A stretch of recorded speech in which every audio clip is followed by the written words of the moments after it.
Эрхэмсэг ноёд хадагтай нараа. Аимшигын биш түүхүү зуралт тавтай морил. Өнөө шөнө бид Монголын дээд варан буюу олгон орхооны талаар ярилцах болно. Та тухлан сууж, таалан сойрох нь. Энэ бол Новембер 1.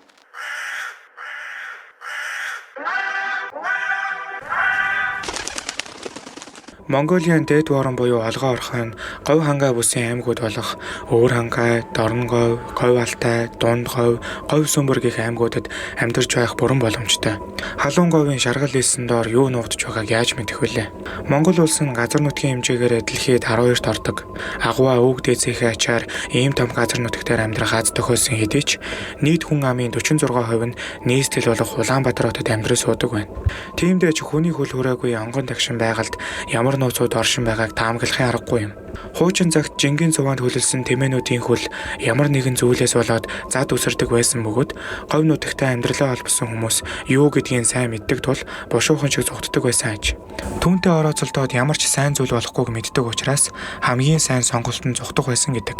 1920-оос 30-аад он тухайн үеийн Монгол улсад хэвлэл мэдээллийн салбаар тийм ч сайн хөгжөөгүй байсан тул тус зүйлтэй холбоотой мэдээлэл амнаас ам дамжин яригддаг байсан гэдэг. Зөвхөн хар зардууд ч биш. 1922 оны Эндрюсийн бичсэн Эртний хүмүүс номонд тухайн үеийн Монгол улсын ерөнхий сайд байсан Дамдын Базарган хэлсэн үгнээс иш татсан сонирхуулъя.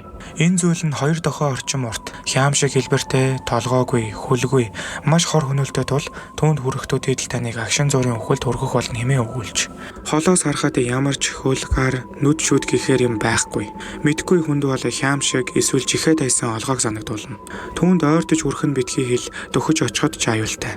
Учир нь тэрээр байг холоос алах олон чадвартай бөгөөд өндөр өвчтөл бүхий био цахилгаан үүсгэж чаддаг. Яг л цахилгаан могоо загас, торпедо рейс, electric catfish, эсвэл stargazers шиг 600-аас 860 вольт цахилгаан ялгаруулдаг гэж үзвэл энэ нь таныг ухаан алдуулах болон цаашлаад үхэлд өргөхөд хангалттай хэмжээний хүчтэй юм. Дээр нь нэмээд хүчлээр нулимж чадна гэвэл ямар сонсогдож байна? Түүний нулимдаг хүчлийн төрөл нь тодорхойгүй хэдий ч олон тамга байдаг. Формын хүчил. Энэ хүчлэн шоргоолж зүгийг их амьтдад байдаг бөгөөд арьс дүүлж хорсгох үйлчилгээтэй. Хөхрийн хүчил. Арьс болон махыг юучгүй болтол нь хайлуулах боломжтой. Эцэст нь хамгийн магадлал өндөртэй нь холоорын хүчил. Олгон орхойг шүдгүү гэж үзвэл хамгийн тохиромжтой шингийн юм. Зуны хамгийн халуун өдрүүд болох 6-7 дугаар сар бол олгон орхооны ангийн улирал гэж үздэг. Амьдралынхаа 60-аас 70% газар дор өнгөрөх бүрэн чадамжтай бөгөөд түүний биеийн хэмжээ нь ихтэй 1.5 м урттай болдог хэмээн үздэг.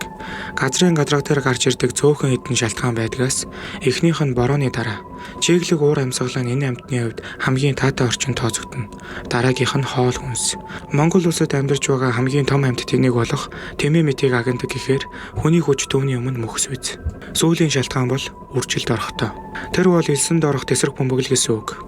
Олгон орхоо гардаг олон ном зохиол дэлгэцийн уран бүтээл байдгаас бидний сайн мэдэх 2005 оны King Kong,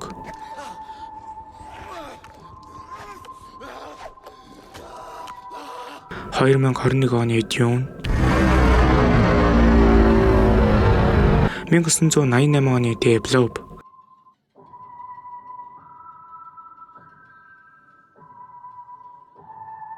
2021 оны Love and Monsters,